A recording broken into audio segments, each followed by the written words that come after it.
নিজের স্বামীর চাইতে অন্য পুরুষদের ভালো লাগে, মনে হয় যে আমার চাইতে অমুক মেয়ে সুখে আছে, তার স্বামীটা মনে হয় একটু ভালো, আমারটা মনে হয় একটু বেশি অমানুষ। এটা শয়তানে উস্কায়।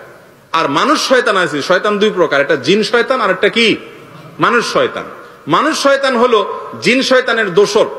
এরাও অনেক মেয়েদেরকে উস্কায় যে আরে ভাবি জীবনটা শেষ করে ফেললেন আপা, একটা অমানুষের কাছে আপনার জীবনটা চলে গেল, আহ আপনার মতো মেয়ে কত সুন্দর ছেলে পাইতো জীবনে। এরকম উস্কানি দেয় না দেয় না? এগুলো হলো মানুষ শয়তান। এগুলো কোন শয়তান ভাই? মানুষ শয়তান। আর যদি ভালো মানুষ হয় তাহলে বলে বোন সবর করো, তোমার স্বামী আজকে খারাপ, ইনশাআল্লাহ স্বামীর ঘরে সন্তান হবে, তারা বড় হবে, তখন তোমার দুঃখ থাকবে না, তারাই তাদের বাপরে মোকাবেলা করবে, তোমার অসুবিধা হবে না। আর তাছাড়া মানুষ সবসময় একরকম থাকে না। আর তুমি যাদেরকে সুখী দেখতেছো তাদের তলে তলে অনেক দুঃখ আছে, তারা বলে না, তারা একটু শেয়ানা পাবলিক উপর দিয়া ভাব ধরে এমন যে জামাইবো খুব সাক্ষী সুখে আছে, আসলে যায় দেখো ভিতরে বহুত ঝগড়াঝাটি চুলাচুলি মারামারি চলে, বাইরে ভালো সাজে। শয়তান তোমারে সেটাই দেখায়, তখন তুমি তোমার স্বামীর নেয়ামতের নাশুকরি করো। কথা কি